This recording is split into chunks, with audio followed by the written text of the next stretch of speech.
destrozos, pero las fuerzas especiales también.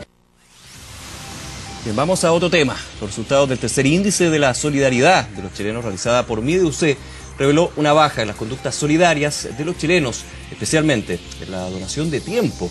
Para revisar estos resultados vamos a conversar a esta hora con Roberto González, director subalterno de MIDEUC y académico de la Facultad de Psicología. Roberto, un gusto tenerte acá. ¿Qué tal? Muchas buenas tardes, Nicolás, mucho gusto. Bien, aquí el estudio tiene varias conclusiones, pero quizás la que más salta a la vista es que en Chile no es que no seamos solidarios, pero sí preferimos entregar dinero, entregar un billete, un par de monedas, a dedicar tiempo a combatir la pobreza. ¿Es así, no? Bueno, efectivamente esa es una de las conductas de ayuda menos frecuentes que tenemos en Chile. Esto ya es algo que lo hemos ido monitoreando a lo largo de varios años. Y es porque en parte esas conductas requieren de un nivel de involucramiento personal muy alto. Entonces, cuando una persona tiene, por ejemplo, que o se propone en la vida visitar o enfermos en hospitales o acompañar niños en un hogar o prestar tipo de servicios voluntariados en una organización, eso requiere un esfuerzo y una convicción mucho mayor y obviamente requiere condiciones para que eso sea viable. Normalmente trabajar fuera de las horas laborales o los días sábados o los días domingos. Entonces la gente toma esas decisiones cuando tiene un nivel de motivación muy grande.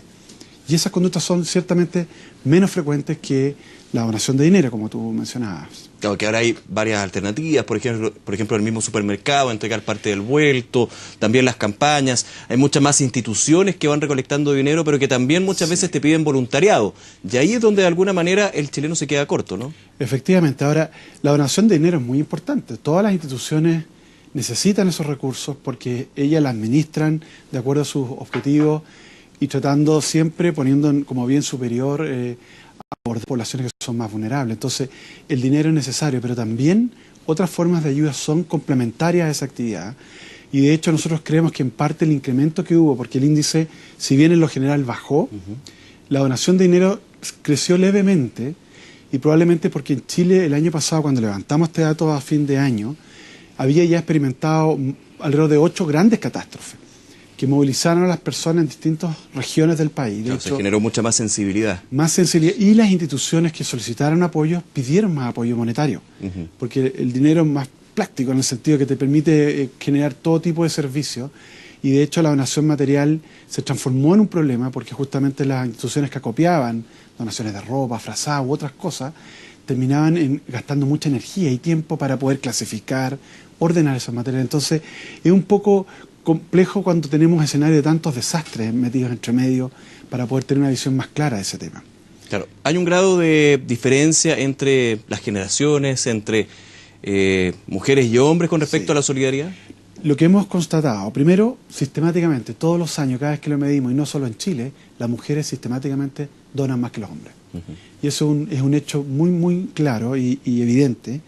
Lo segundo, hay diferencias generacionales en algunos de los indicadores. A medida que crece la edad, aumenta el nivel de incremento en dinero, porque obviamente las personas con más edad ingresan al mundo laboral y por tanto tienen mejores condiciones para aportar. Ahora, la diferencia por regiones es menos clara. Aumentó en las regiones producto, creemos, del tema del terremoto o de las inundaciones, la experiencia de erupciones volcánicas. Aumentó la ayuda en esa zona. Más ayuda, por ejemplo, en el norte que en el sur. Fue una mezcla versus la región metropolitana. Claro. Y lo que se refiere a clase social, eso es re interesante porque en proporciones donan más la clase media y baja que la clase alta. Eso lo vimos a través de distintos indicadores, en el índice y en otro indicador donde nosotros miramos la proporción de los ingresos mensuales que las personas donan, siendo más alta en las clases que tienen menos recursos. Entonces, no es cierto que las personas que tienen más donan más. Es decir, el que tiene menos tiende a dar más en proporción a su ingreso, exactamente. Eso es un dato muy valioso. Para nosotros lo más valioso de todo este estudio, más allá de dimensionar, porque estos índices, como bien lo comentábamos en la mañana cuando lo lanzamos, son indicadores o reflejos de lo que pasa en nuestra cultura. Medimos una serie de indicadores llamados factores que buscamos promuevan esto. ¿Y qué constatamos de manera bien clara? Todos los factores más educacionales, es decir, que se pueden formar en la población, desde muy pequeños en los niños, jóvenes y en los adultos, es la idea de empatizar, por ejemplo, con la necesidad de otros, con la pobreza. Mientras más empatizan con la pobreza, por ejemplo, las personas donan más. En ese punto, Roberto, te interrumpo un poco. ¿Se ha dado ese cambio? Porque ahí yo noto una gran diferencia entre las generaciones de ahora y las que ya estuvieron. ¿En qué sentido? De que antes muchas veces estaba esta idea de, ok, la pobreza existe, pero no la quiero ver, la dejo de lado. Y ahora hay muchas instituciones y también muchos jóvenes que participan activamente o esporádicamente en justamente lucha contra la pobreza. Sí. ¿Ha cambiado eso? A ver, es evidente que el tema de la pobreza como estructura cambió. Hoy día Chile... Que uno de los puntos de solidaridad, porque hay otros, por supuesto. Por supuesto, dependiendo de cómo uno mire los datos, porque hay distintos métodos, pero entre un 13 y un 9, hoy día escuchaba hasta un 7% de la población está hoy día en condiciones de pobreza, que obviamente son cifras muy diferentes a las que teníamos en los 90, que eran 40. Claro. Entonces, esa caída de la pobreza obviamente tiene un impacto. Ahora, eso no significa que resolvió el problema de la equidad, que todos sabemos, a pesar de que cae fuertemente la pobreza, persiste la inequidad en Chile. Y la inequidad tiene que ver justamente con este tema también de los recursos, cómo se distribuyen los recursos y, por tanto, que nutra a toda la población para cubrir sus necesidades. Los jóvenes, por ejemplo, solo un 9% de la población juvenil participa en voluntariado. Y aunque muchas veces se tiene la impresión de que hay muchos jóvenes involucrados, es más bien en sectores de la élite. Y eso significa que en minutos determinados, vacaciones de invierno, claro, vacaciones están de todos verano. los programas de construcciones, de techo y varios programas que son tremendamente valiosos e importantes, pero son más contingentes a una población más particular. Todo lo que tiene que ver con donación de dinero es mucho más expansivo. De hecho, es el índice mejor evaluado que tenemos nosotros, porque hay formas de donar muy distintas. Una de las cosas que miramos y que nos interesó mucho era la idea si las personas pensaban que lo que donaban produce impacto. Y eso estuvo muy relacionado con la donación, porque a veces la gente cree que donar poco no es relevante, o dar algo que ellos consideran poco relevante, pero para qué sí, para la institución es muy relevante. O sea, aquí la suma de los esfuerzos es la clave en el tema de la donación. Por eso esas creencias lo que hacen es limitar la disposición a donar de las personas. Otro aspecto que vimos que es muy importante es el sentido de responsabilidad.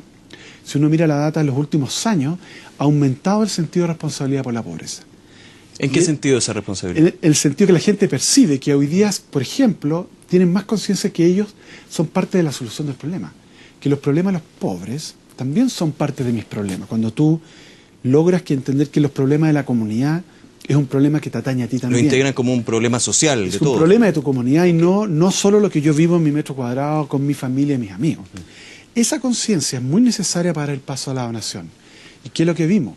Las personas que tienen más sentido de responsabilización también donan más. Lo interesante es que esto ha crecido con los años. Hay más conciencia, pero eso no necesariamente se ha gatillado en más conductas de ayuda. A pesar de que quienes reportan más, donan más. Entonces, ese es el camino. En parte, sensibilizar a las personas para tomar conciencia, tener experiencias de contacto, aumenta la empatía, aumenta el sentido y el valor de lo que uno da, entonces las personas participan más, donan más, etc. En ese punto, cuando tú hablas de hay más conciencia de que este es un problema de todos, sí, no solamente de aquel que lo está viviendo, exacto, ¿cómo se puede jugar a favor o en contra la sensibilidad? ¿A qué voy? Muchas veces uno entrega unas monedas a una persona que está en situación de calle porque la sensibilidad de verlo en esa condición me obliga.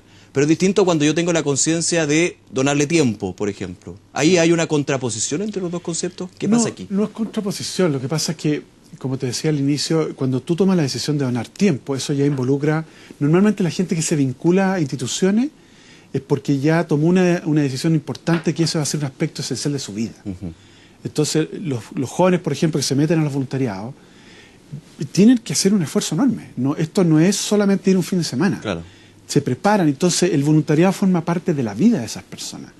Lo que se ha estudiado en varias partes del mundo, también nosotros lo hemos estudiado, que los motivadores que llevan a la gente al voluntariado tienen que ver con esto de vincularse a otros, sentirse mejor consigo mismo, por un tema, si tú quieres, de autoestima.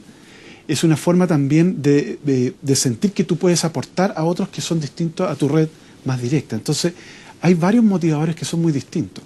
Ahora, las diferencias que se observan en el índice también dan cuenta que nuestro país tiene estos grupos distintos. Y un aspecto más novedoso que incorporamos en este estudio fue justamente vincular toda esta preocupación que tenemos de la participación y la confianza en las instituciones. Nosotros hace probablemente un mes atrás lanzamos la primera parte de Foco Ciudadano, donde identificamos 4 tipos de chilenos, si tú quieres. en los cuales la mayoría de ellos eran personas que están desvinculadas del sistema político, o sea, no votan, no participan, sienten que tienen poca influencia en el mundo político y además desconfían sistemáticamente en las instituciones. Ese grupo, que es el grupo, si tú quieres, más afectado, si tú quieres, o desafeccionado del sistema político, también es justamente el que menos participa en la donación. Porque no cree finalmente que la institución vaya a ayudar a otro, digamos. Entonces, ¿cuál es el problema? ¿Cuál es el tema de fondo que lo que estamos enfrentando como país? Es que la participación ciudadana tiene correlato a las conductas más de cohesión social como las conductas solidarias. Quienes más participan, quienes votan, quienes tienen más influencia, quienes creen que lo que piensan lo expresan, esas personas ayudan más. Y algo interesante, por lo que entiendo lo que tú dices, Roberto, de alguna manera la desconfianza en las instituciones, un tema que ya estamos conversando día a día. Todos los días. ¿Afecta a la solidaridad? Absolutamente. Un Chile menos solidario es porque desconfía aún más de las instituciones que buscan ayudar al resto. Así es, pero lo que yo quiero hacer el punto también es que cuando tú logras vincularte a programas solidarios, también debiera, por la misma razón, aumentar tu compromiso cívico.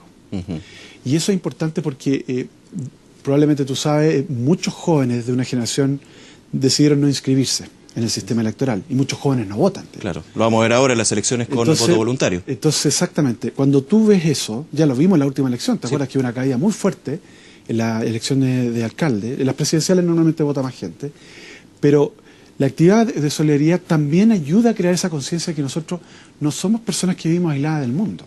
Y por tanto, cuando tú entras en contacto con esa, por ejemplo, pobreza, en el caso de muchos programas que conocemos en Chile, las personas también tienen conciencia de que eligiendo buenas autoridades, ese puede ser un problema menor, y que lo van a abordar, que van a generar políticas distintas.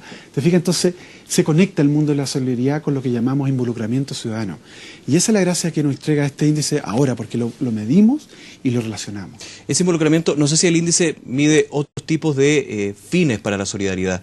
Enfermedades, dolencias, también está involucrado, y te lo pregunto porque muchas veces, no sé, una campaña por algún tipo de enfermedad para combatirla, para poder costearla, la solidaridad aparte, porque a mí, por ejemplo, me pasó o le pasó a un conocido o un familiar. Muy importante, nosotros también lo medimos, lo que se llaman las normas descriptivas. Si tú percibes que tus amigos, tu familia, tus hermanos, tus padres donan, tú donas más también. Entonces esto es tan importante porque en el fondo son conductas que se aprenden. Y si tú tienes un entorno familiar o tu red social está vinculada a la solidaridad, tú tienes más probabilidad de ser solidario. Permea, pero aprendes. Por eso es muy importante que los niños vean y los padres sean activos, en vez de agarrar una tarjeta y donar por internet, que vayan con los niños cuando viene la campaña de la Teletón u otras campañas, o que conozcan los programas, van con los niños y construyen Techo para Chile. Eso lo hacen. Hay muchos que siguen yendo, por ejemplo, a la Teletón, al Banco de Chile, principalmente porque cuando niños los papás... Bueno, evidente, porque lo que estamos viendo es modelar conducta. La solidaridad tiene que ver con conductas que se aprenden. Y por eso insistimos que esto tiene una dimensión educacional muy fuerte. ¿Te acuerdas que a fines de año, a comienzo de enero, se aprobó la restitución del curso de formación ciudadana en la educación media? Eso, sumado al currículo de formación ciudadana, nos tiene que recordar que como sociedad nosotros tenemos que hacer un esfuerzo en construir esta base de cohesión por la vía que nuestros niños, nuestras nuevas generaciones se comprometan más con esto y no entiendan que solo son mis propias necesidades. Hoy día, si uno ve toda la tensión que hoy día existe en los movimientos sociales que terminan en todas estas tensiones mayores, en parte están muy centradas en sus propias necesidades, sin mirar lo que está pasando en el entorno. Miremos lo que pasó en la comunidad del INBA. Justamente. Bien, Roberto González, muchísimas gracias por acompañarnos. Esa radiografía de la solidaridad, ¿dónde podemos encontrar el estudio? Esto está en MIDUC, el Centro de Medición de la Universidad Católica de Chile. Ahí está disponible todo. Existe lo que se llaman los MIDE Evidencias, que son un reporte escrito, muy simple, escrito de manera que todo público pueda ver y disponer de la información. Muy importante revisarlo. Muchísimas gracias. Muchas gracias. Muy bien. Un gusto. Bien, vamos con otros temas. Temuco y Padre Las Casas viven hoy el 9º episodio de emergencia